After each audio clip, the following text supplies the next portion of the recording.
शिवाय नमस्तुभ्यम दोस्तों। आज मैं आपको इस वीडियो में प्रदोष का एक बहुत ही महत्वपूर्ण उपाय बताने वाला हूं। बहुत ही अचूक उपाय है, बहुत ही सटीक उपाय है। अगर आपका कोई काम रुका हुआ है, बहुत दिनों से कोई काम के पीछे आप पड़े हुए हैं, कोई काम के लिए बहुत कोशिश कर रहे हैं लेकिन वो काम आपका बन ही नहीं रहा है, कोई एग्ज़ाम आप दे रहे हैं, उस एग्ज़ाम में आप पास ही नहीं हो रहे हैं, आपने सारी मेहनत कर ली, सारी कोशिशें करके देख ली लेकिन वो एग्ज़ाम आप निकाल ही नहीं पा रहे हैं, कोई आपका पैसा लेके चला गया है, बहुत सा आपने कोशिश कर ली, मेहनतें कर ली लेकिन वो आपका पैसा आपको वापस मिल ही नहीं पा रहा है, धन की आवक इस वजह से आपके पास धन की कमी भी हो गई है। इस प्रकार से कोई भी आपकी प्रॉब्लम हो, चाहे आपकी कोई मनोकामना है जो आप कोई मनोकामना करके बैठे हैं लेकिन वो मनोकामना आपकी पूरी ही नहीं हो रही है, प्रॉब्लम आपको है या इसमें से कोई भी प्रॉब्लम आपको है तो आपको इस उपाय को ज़रूर करना चाहिए। तो ये उपाय क्या है और उसको किस प्रकार से किया जाता है, अगर आप जानना चाहते हैं तो वीडियो को अंत तक जरूर देखिए। अगर वीडियो पसंद आए तो उसे लाइक और शेयर कीजिए और हमारे इस चैनल को सब्सक्राइब करना ना भूलें। तो चलिए शुरू करते हैं। तो सबसे पहले तो मैं आपको बता देता हूँ कि इसमें सिर्फ एक चीज़ की ज़रूरत पड़ेगी और वो है शमी पत्र।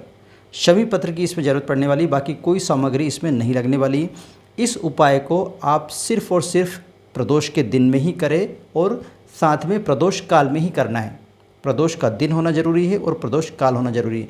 ये जरूरी नहीं है कि कौन सा प्रदोष हो, जैसे अपन कोई कहते हैं ना कि शनिवार का प्रदोष होना चाहिए, सोम का प्रदोष होना चाहिए, मंगल का प्रदोष होना चाहिए, ऐसा कुछ नहीं है। कोई से भी दिन का प्रदोष हो उस दिन से आप इसको शुरू कर सकते हैं और घर का कोई भी व्यक्ति इस उपाय को कर सकता है। सभी के लिए घर का कोई भी व्यक्ति कर सकता है और किसी भी प्रदोष से इस उपाय को स्टार्ट किया जा सकता है। ठीक है, तो करना कैसे होगा, आपको क्या करना है कि प्रदोष काल में, मैं पहले ये बता देता हूँ कि प्रदोष काल होता कब है। तो पंडित जी ने कई बार आपको बताया भी होगा कि प्रदोष काल जो है वो सूर्य अस्त से 45 मिनट पहले और सूर्य अस्त के 45 मिनट बाद तक का जो समय होता है उसको हम प्रदोष काल की गिनती में लेते हैं। तो प्रदोष काल का समय होना चाहिए, प्रदोष काल और प्रदोष का दिन होना चाहिए। उस दिन आपको क्या करना है, एक पत्र यानी एक शमी पत्र भगवान शिव के शिवलिंग पर अर्पित करना है। भगवान शंकर जी का जो शिवलिंग होता है उसके ऊपर अर्पित करना है। इसमें जो आप शमी पत्र अर्पित कर रहे हो शिवलिंग के ऊपर, वो शिवलिंग आपके घर का ही शिवलिंग होगा। ऐसा नहीं कि इसके लिए आपको कोई मंदिर वंदिर नहीं जाना है। अक्सर उपाय में हम लोग क्या करते हैं कि मंदिर जाने के लिए बताते हैं आपको, लेकिन इस उपाय में आपको मंदिर जाने की आवश्यकता नहीं है। आपके घर में जो शिवलिंग है उसी शिवलिंग पर आपको अर्पित करना है और घर का जो शिवलिंग है वो कोई सा भी हो, कितना भी बड़ा हो।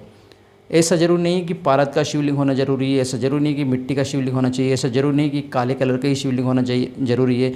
पीतल का हो, तांबे का हो, किसी भी प्रकार का शिवलिंग आपके घर में हो, उसी शिवलिंग पर आपको शाम के टाइम मतलब प्रदोष काल में आपको वो जो पत्ता है, किसका, शमी का जो पत्ता है, शमी पत्र है, वो आपको अर्पित कर देना है। ठीक है, ये पहले प्रदोष में इसको ऐसा करना है। इसके बाद में उसी दिन, जिस दिन आपने ये उपाय किया है, उसी दिन रात को 9:15 पर उस पत्र को आपको उठा लेना है। शिवलिंग पे से आपको उठा लेना है और किसी कागज़ में, किसी कटोरी में, किसी अच्छी जगह उसको संभाल के रख देना है। ठीक है, आपने क्या किया, शाम के टाइम यानी शाम के टाइम मतलब प्रदोष काल में एक शमी पत्र भगवान शिव को अर्पित किया। और जब भगवान शिव को अर्पित किया मतलब भगवान शिव के शिवलिंग को अर्पित किया, लेकिन घर के ही शिवलिंग होना जरूरी है। घर के ही शिवलिंग के ऊपर आपको अर्पित करना है। फिर उसी दिन रात को 9:15 पर उसको आपने शिवलिंग से उठा लिया और किसी सुरक्षित जगह उसको रख दिया, किसी कागज़ में, किसी पुड़िया में, किसी में रख दिया। ठीक है, फिर अगले प्रदोष जब आएगा तो आपको दूसरा पत्ता लेना है यानी कि दूसरा शमी पत्र लेना है। फिर से आपको शाम के टाइम मतलब प्रदोष काल में भगवान शिव को शिवलिंग पर अर्पित करना है। फिर उसी दिन रात को 9:15 पे आपको उसको फिर से उठा लेना है। ठीक है, और वो जो पत्ता है जो आपने दूसरे प्रदोष के दिन उठाया है उसको भी उसी पुड़िया में आप रख दीजिए। इस तरह से आपको 5 बार करना है, यानी 5 प्रदोष आपको ये उपाय करना है। अब होगा क्या, 5वां प्रदोष जिस दिन आएगा उस दिन आपके पास उस पुड़िया में 5 पत्ते हो जाएंगे। यानी अब उन 5 शमी पत्र को आप किसी पुड़िया में, किसी छोटी सी थैली में उसको संभाल के रख लीजिए और जिस भी काम पे कभी जाएं आप, जो भी काम आपका नहीं हो पा रहा है, उस काम के लिए जब भी जाएं आप, तो आप अपने ऊपर वाली जेब में उस पुड़िया को रख के ले जाइए।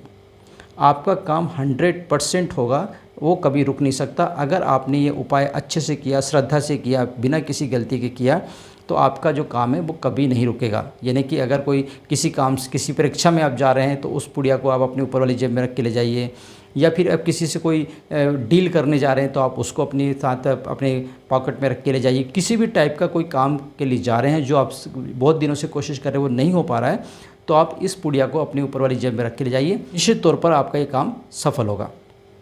आशा करता हूँ कि ये वीडियो आपको अच्छा लगा होगा। अगर वीडियो अच्छा लगा तो प्लीज़ लाइक कीजिए, शेयर कीजिए और हमारे इस चैनल को सब्सक्राइब करना ना भूलें। आज के लिए बस इतना ही, मिलते हैं नए विषय के साथ। तब तक आप ये खुश, मुझे दीजिए आज्ञा। जय हिंद।